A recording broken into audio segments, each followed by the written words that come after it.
حبايب قناة خلي حياتك معنا، أهلا بكم. النهاردة معانا فيديو هسأل فيه سؤال: أنت تعرف طريقة تسبيح سيدنا النبي صلى الله عليه وسلم؟ الطريقة اللي كان بيسبح بيها حبيبك إزاي؟ طبعا ممكن واحد يقول لي يعني يا عم ياسر خلاص، يعني احنا عملنا كل حاجة وخلصنا كل حاجة وجاي تتكلم عن التسبيح؟ ما بنسبح بإيدينا ولا بالسبحة ولا في المسبحة الإلكترونية أيا كان يا عم، خلاص انجز يا جماعة. أنا هنا لما بقول الطريقة اللي بيسبح بيها سيدنا النبي، عمرك ما هتعرف اللي أنا بقول عليه غير لما تعرف السر اللي في التسبيح ده. السر، الله، هو في سر؟ والله العظيم في سر، ومش هتعرفه غير لما بالفعل تجربها. الطريقة اللي كان بيسبح بيها سيدك صلى الله عليه وسلم هي انه كان بيستخدم ايده اليمين فقط. طبعا احنا عارفين ان في دبر كل صلاة، في نهاية كل صلاة، بنسبح سبحان الله 33، والحمد لله 33، والله اكبر 33، وبعدين نختم بلا اله الا الله كده 100. طيب ال 33 دول مش ازاي؟ لو انت بصيت كده صوابع ايدي اهي، وطبعا هنا الميامن تيمنوا فإن في اليمين البركة، وهنا البركة، السر في البركة دي. اسمع معايا كده وهتعرف انا بقول ايه.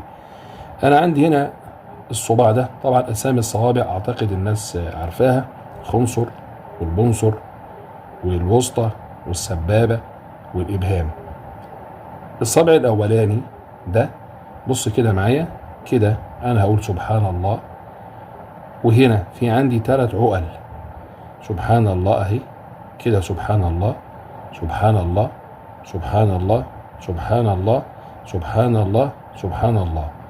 انت شاطر، حسبت معايا دلوقتي كده 2 في 3 عقل ب6، واللي فوق دي 7، يبقى الصابع الواحد عمل 7، اللي بعد منه 7 7 7، يبقى 4 في 7 جدول الضرب يا شطار، 4 في 7 28.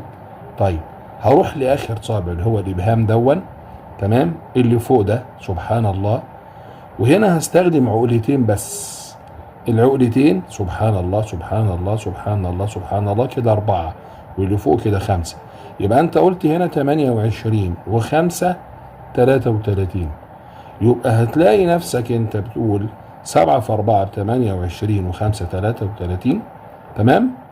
بعد ما خلصت سبحان الله يبقى بعدها الحمد لله وبعدين الله أكبر. السر يا جماعة العجيب، وجرب اللي أنا بقول لك عليه ده، وبالفعل وما ينطق عن الهوى صلى الله عليه وسلم، انك انت بمجرد ما بتروح كده هو تعمل ال33 انت ما بتحسش بيهم بالفعل.